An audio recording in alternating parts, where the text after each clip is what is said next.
Do you believe them? Okay. Do I believe them because there's an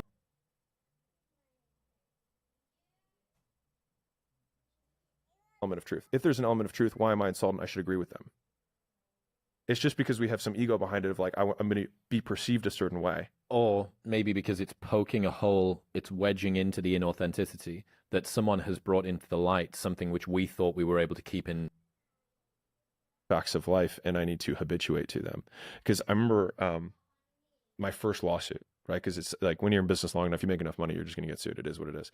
And I was listening to Elon Musk talk about this, and at any given time, Tesla has hundreds of lawsuits at any, like, just they have massive departments of legal just for all the different things that are going on. And You're going to lose sleep. You'll doubt whether it'll work. that's the Rocky cutscene. And instead of lasting 5 minutes, it just usually lasts 5 or 10 years. You're going to lose sleep. You'll doubt whether it'll work. You'll stress to make ends meet. You won't finish your to-do list. You'll wonder whether you made the right call and have no way to know for years. This is what hard feels like, and that's okay. Everything worth doing is hard, and the more worth doing it is, the harder it is. The greater the payoff, the greater the hardship. If it's hard, good. It means no one else will do it. More for you. I think a lot of entrepreneurship and even personal growth is training yourself on how you respond to hard. Because in the early days, hard was, ooh, stop. This isn't good. I should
this is a warning sign. This is a red flag. I should slow down or I should stop, I should pivot. But the more I think about it as a competitive landscape, as I'm clear on what this path is supposed to look like, and these rocks and these dragons are things that I'm going to have to slay along the way to get the princess or get the treasure, I get happier about the harder it is because I know that no one else will follow. It's a selection effect.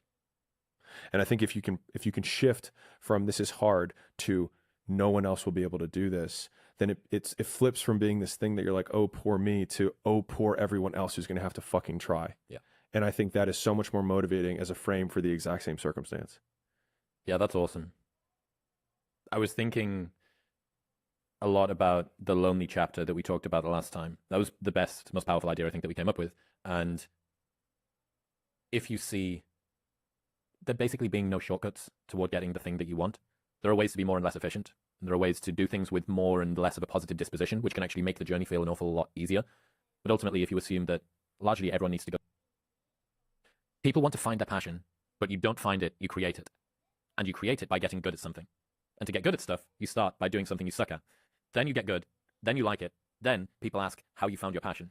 Answer: by starting when you sucked and not giving up. Yeah, I hate the passion mantra. I really do. I mean, part of it was because I'll even play it out. So I read all the same self-help books early on when I was, in my entrepreneurial days, and I was trying to find my passion, and I was into fitness. And so I was deciding between fitness, test prep, because I was good at test prep, and frozen yogurt, because I like dessert, right? So I've like, these are my 3 quote passions, which let's just translate that into things you're interested in. And so as soon as I started the gym, my passion disappeared. It became work. And I had a different mentor later in my life who said, never create work around your passion, because then it'll become work. And he was a guy who's a very successful business guy. And I think about that actually more than I share, because it's just complete and utter bullshit, because it assumes that what you're going to be doing every day is the thing that you're currently really interested, which also doesn't make you money. And so your behavior has to change. And whenever you're doing these new things, one, they'll be new, which means you will suck at them, which means you'll probably not like them, but it's also part of it. And so like, I would prefer to take the extreme opposite position of everything will suck. And eventually you will get good at the things that you suck at. And then you'll enjoy being competent at that thing, which will then probably give you status, and you'll enjoy the fruits of status more than the pain of doing the thing.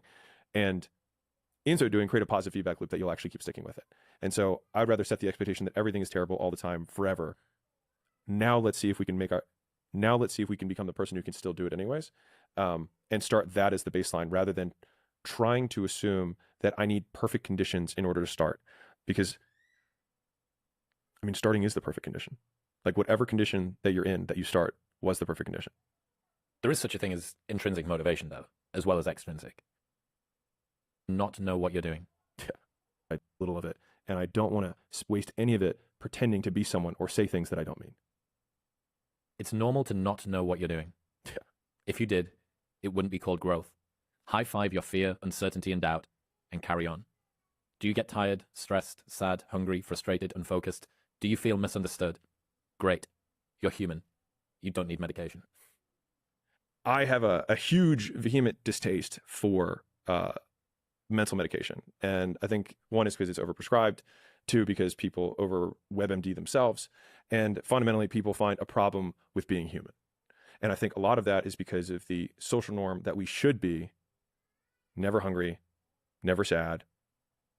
Here's how to get older without, if it's shorts or reels or tweets or Right. something, it's lower leverage, it's lower input. Yeah. Just get it out there. All right, next one.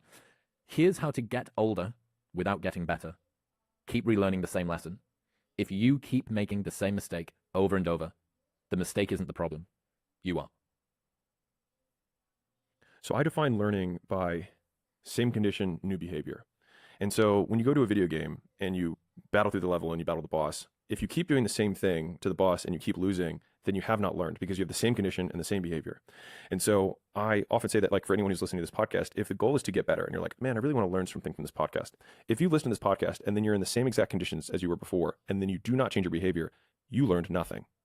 And so using that definition has at least allowed me to change my behavior faster, which then goes into rate of learning, which I define as intelligence.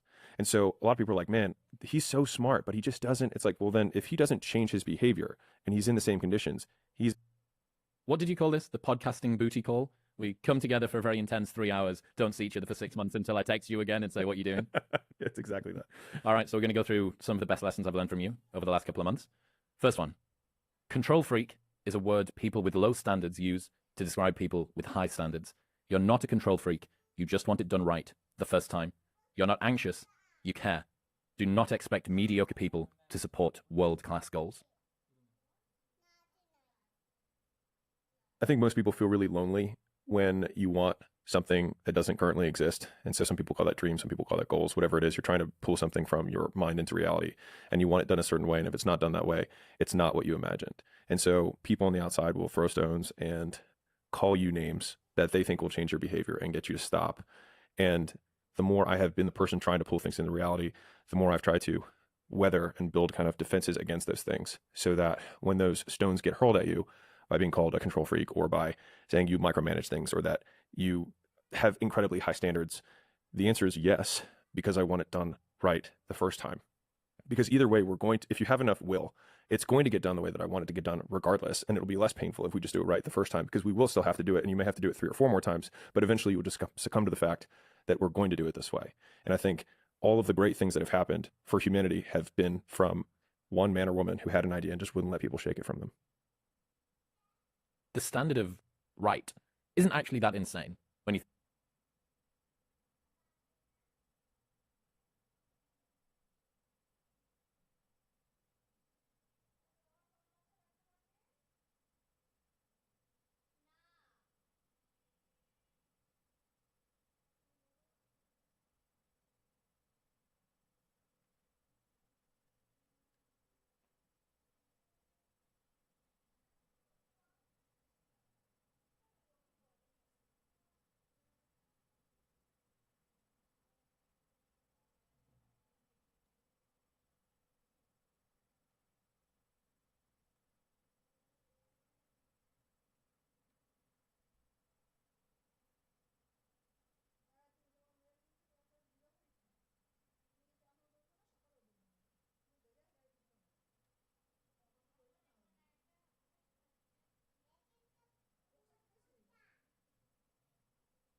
think about it, it's just right. It's just done without error. And I guess that the margin that some people consider to be right and other people consider to be right just changes. I'm trying to think of a really good example for this, but like the level of detail, I mean, it's the difference between a book that gets 10 or 100 5-star reviews and a book that gets 100,000 5-star reviews. And everyone wants a silver bullet, but most of the things that make great products is 100 golden BBs. And so that's one of the things we have is there's no silver bullets, only hundreds of golden BBs. There's just hundreds of tiny little improvements. It's like, how can we look at the can? How can we improve the way it ships? What about the weight? What about the color scheme? How does it sit on the shelves? How are people going to look at it in this market versus this market? Or like, how does this name appear on hats and on shirts and on sites? And what's the RGB, whatever the color scope is here versus there? And it's just 1,000 details that someone who does not care will not put the work to look into because they're trying to check a box rather than to make something that people will love. Or I heard this from, I can't remember who it was from. But basically that the best art is art where the artist makes it for themselves. And where you see commercial work is where a bunch of people are trying to make something for an audience.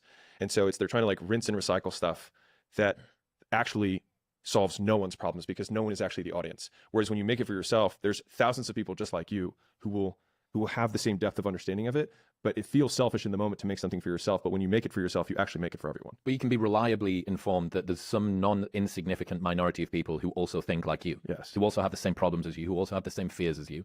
So I'm going through 2 projects at the moment, one being a book and the other. The high standards. The answer is yes, because I want it done right the first time. Because either way, we're going to, if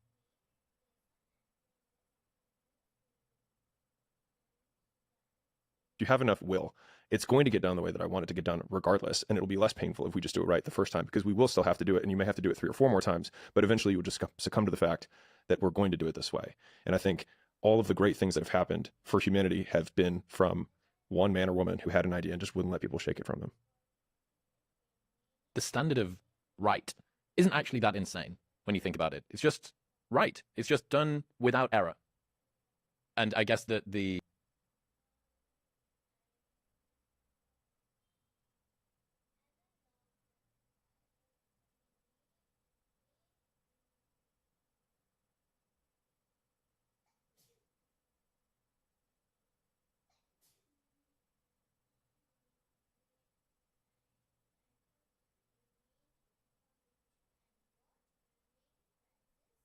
What would you do if you weren't afraid? And I love thinking about that when I'm thinking about big life decisions. Like, what would I do if I weren't afraid? And it's usually like the big one, the bigger thing that I really want to do, but I'm afraid to do it. It's like, that's what I should do. What would you do if you weren't? And then it's purely made up in their mind. It's stories they tell themselves about what other people are going to think about them when those people aren't even thinking about them to begin with, right? But like, that's, I was more miserable trying to make everyone else happy than I am now with everyone else unhappy with me. I would rather be hated by everyone than like myself. reminder that if you want to be exceptional, you're going to be different from everyone else. That's what makes you exceptional. You can't fit in and also be exceptional. Both have discomfort. When you fit in, you have internal conflict because you're not being 100% you. When you're exceptional,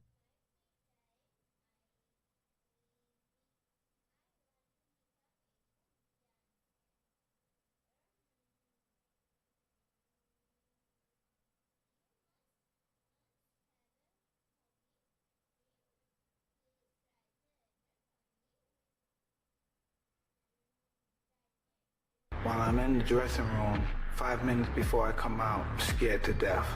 I'm totally afraid. I'm afraid of everything. I'm afraid of losing. I'm afraid of being humiliated. But I'm totally confident. The closer I get to the ring, the more confidence I get. All during my training, I've been afraid of this man. I thought this man might be capable of beating me.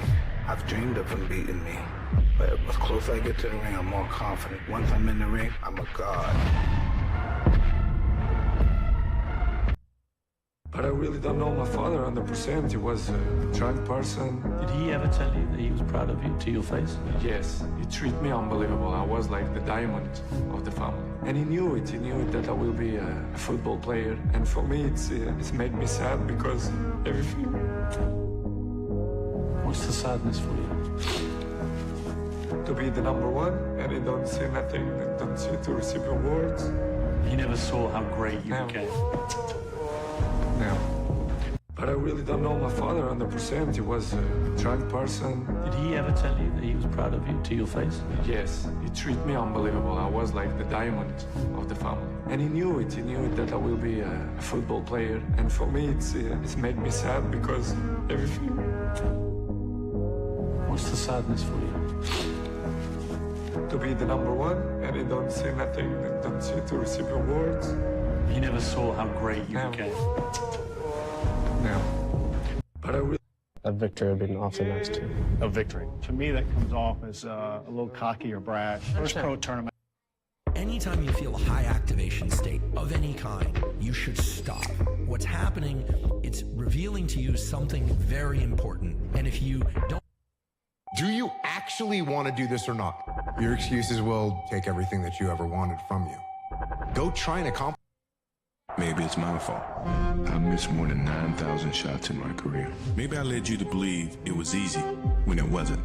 I've lost almost 300 games. 26 times I've been trusted to take the game-winning shot and missed. Maybe I made you think my highlights started at the free throw line and not in the gym. I've failed over and over and over again in my life, and that is why I succeed. Maybe it's my fault. Derek Redmond had aspirations to win an Olympic gold medal in 1992. At first, he started off exceptionally. Running the fastest he's ever ran, he was on time to make it to the finals. Suddenly, a loud pop was heard throughout the arena. Derek tore his hamstring. Watching his competitors cross the finish line, he was heartbroken, but he was going to finish what he started. He got to his feet and painfully limped toward the finish line. Out of nowhere, his father Jim pushed through security and rushed the track to help his beloved son finish the race. Derek broke down in tears as they crossed the finish line together. Derek Redmond had aspirations to win an Olympic gold.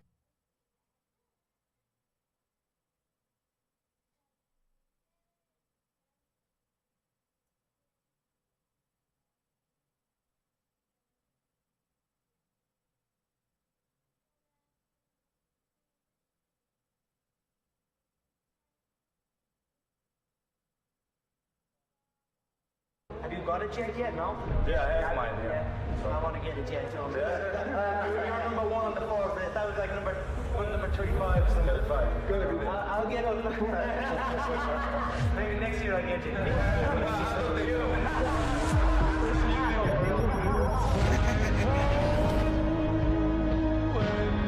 Like you get used to being a millionaire, yeah? Have you got a jet yet?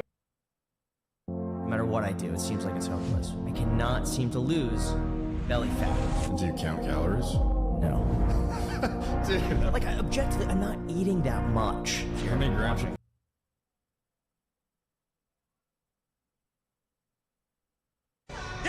Before his wife passed away, Matthias Steiner promised her an Olympic gold medal.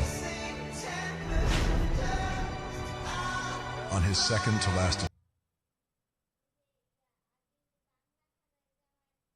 attempt, he was in fourth place. Things were not looking good for the Olympian. The only way to win was lifting 10 kilograms more than his previous attempt. With 258 kilograms on the bar, Matthias gave everything he had.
I was a backup quarterback on an 0-8 freshman high school team. I didn't even play. Got drafted in the 6th round. You know, no one thought I'd make the team. This is the draft report on you, Tom Brady. Poor build, skinny, lacks great physical stature and strength, and gets knocked down easily. That kind of gets me fired up because I'm thinking, you know, what the hell do these people know? This skinny beanpole of a young man walked over to me and said, "Hi, Mr. Kraft, I want to introduce."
What did you call this? The podcasting booty call?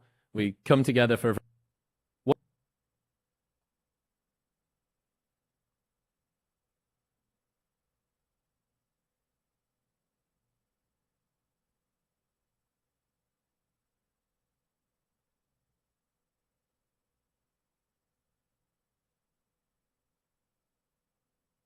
Very intense 3 hours. Don't see each other for 6 months until I text you again and say, what you doing?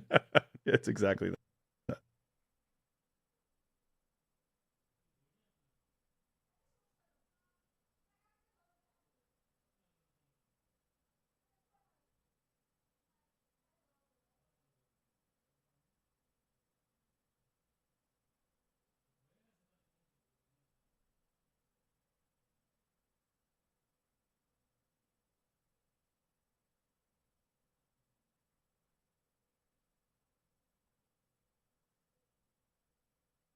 What did you call this? The podcasting booty call?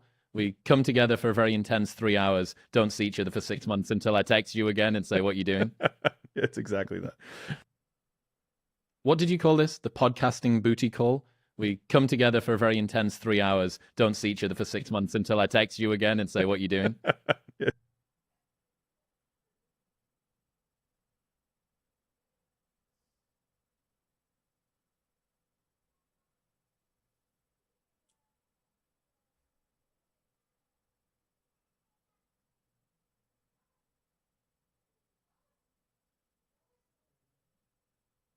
Don't see each other for 6 months. And so people...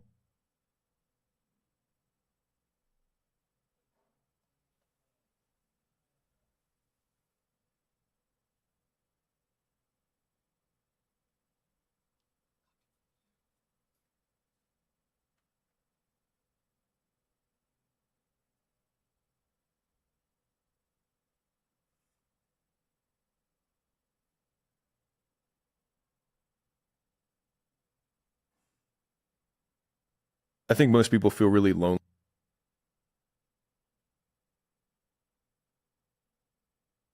I think most people feel I have been the person trying to pull things in the review. Want it done right. Don't see each other for 6 months until I text you again.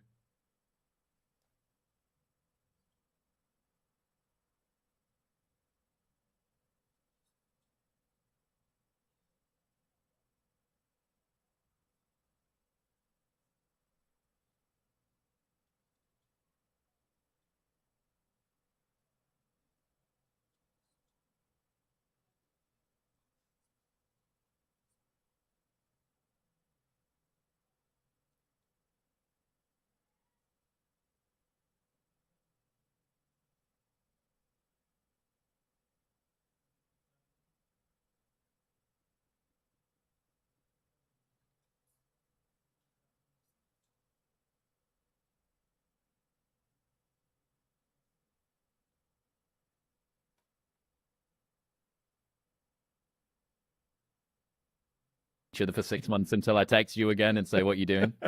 It's exactly that. All right, so we're going to go through some of the best lessons I've learned from you over the last couple of months. First one.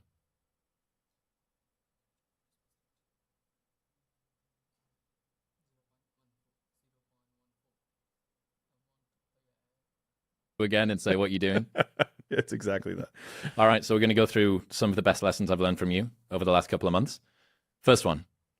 Control freak is a word people with low standards use to describe what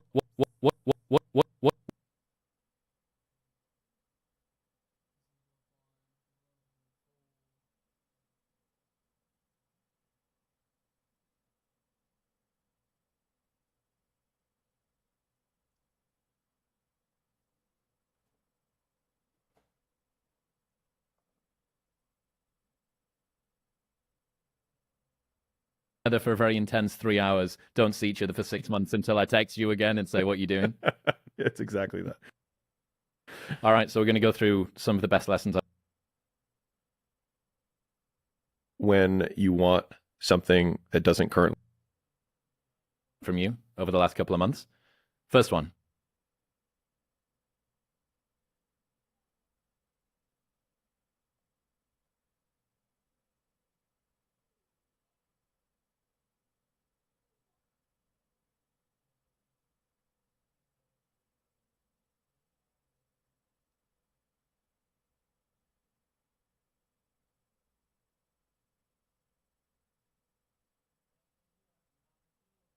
from you over the last couple of months.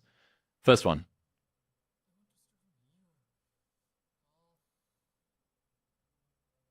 Control freak is a word.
From you over the last couple of months. First one.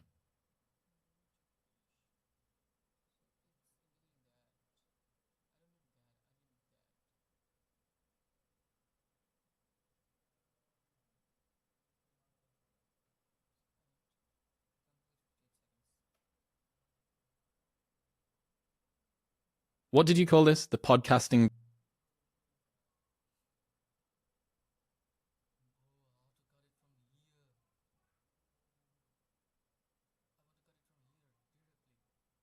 Right. The first time. You're not.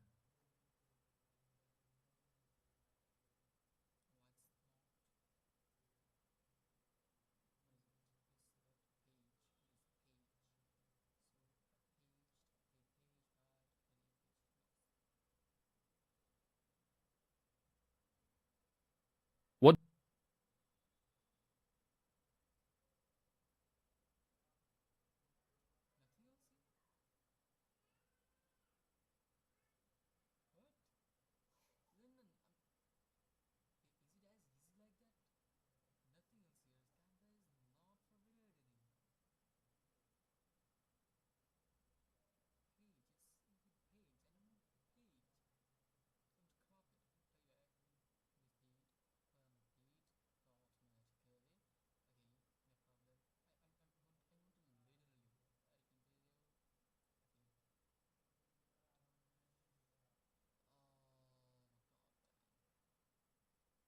What did you call this? The podcasting booty call?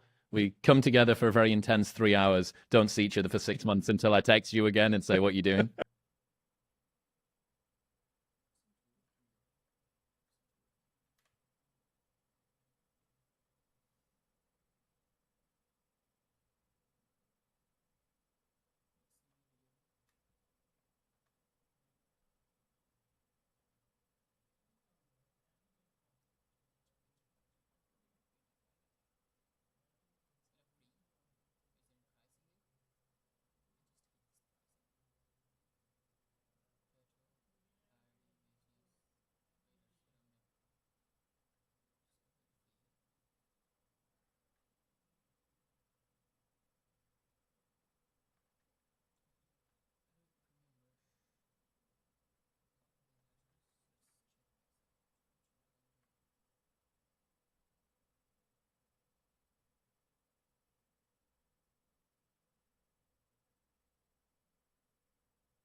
What did you call this? The podcasting booty call? We come together for a very intense 3 hours, don't see each other for 6 months until I text you again and say, what you doing? It's exactly that. All right, so we're going to go through some of the best lessons I've learned from you over the last couple of months. First one.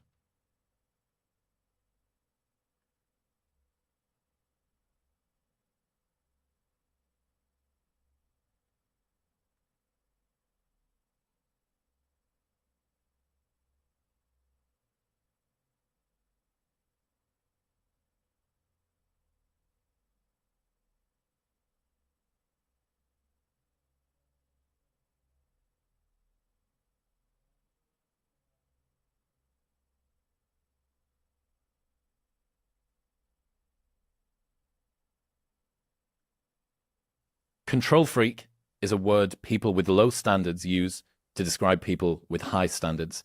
You're not a control freak. You just want it done right the first time. You're not anxious. You care. Do not expect mediocre people to support world-class goals.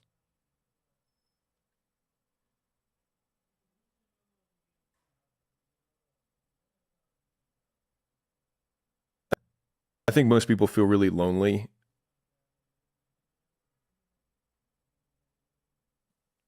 Control freak is a word people with low standards use to describe people with high standards. You're not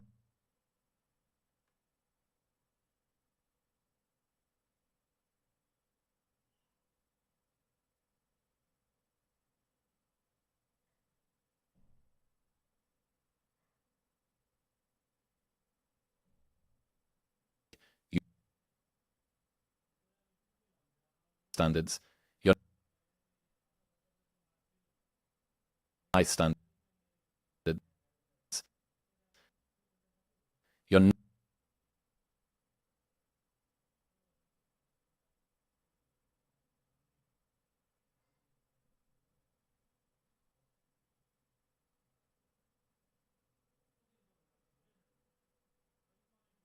You're not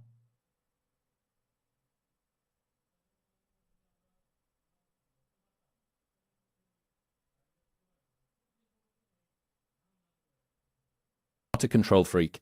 You just want it done right the first time. You're not anxious. You care. Do not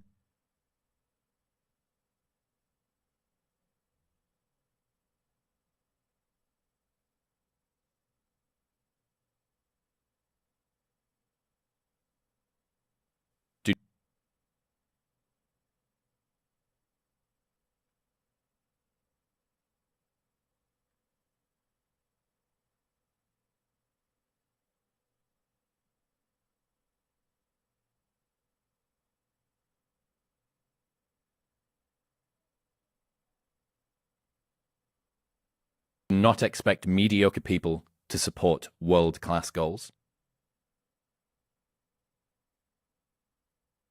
I think most people feel really lonely when you want something that doesn't currently exist.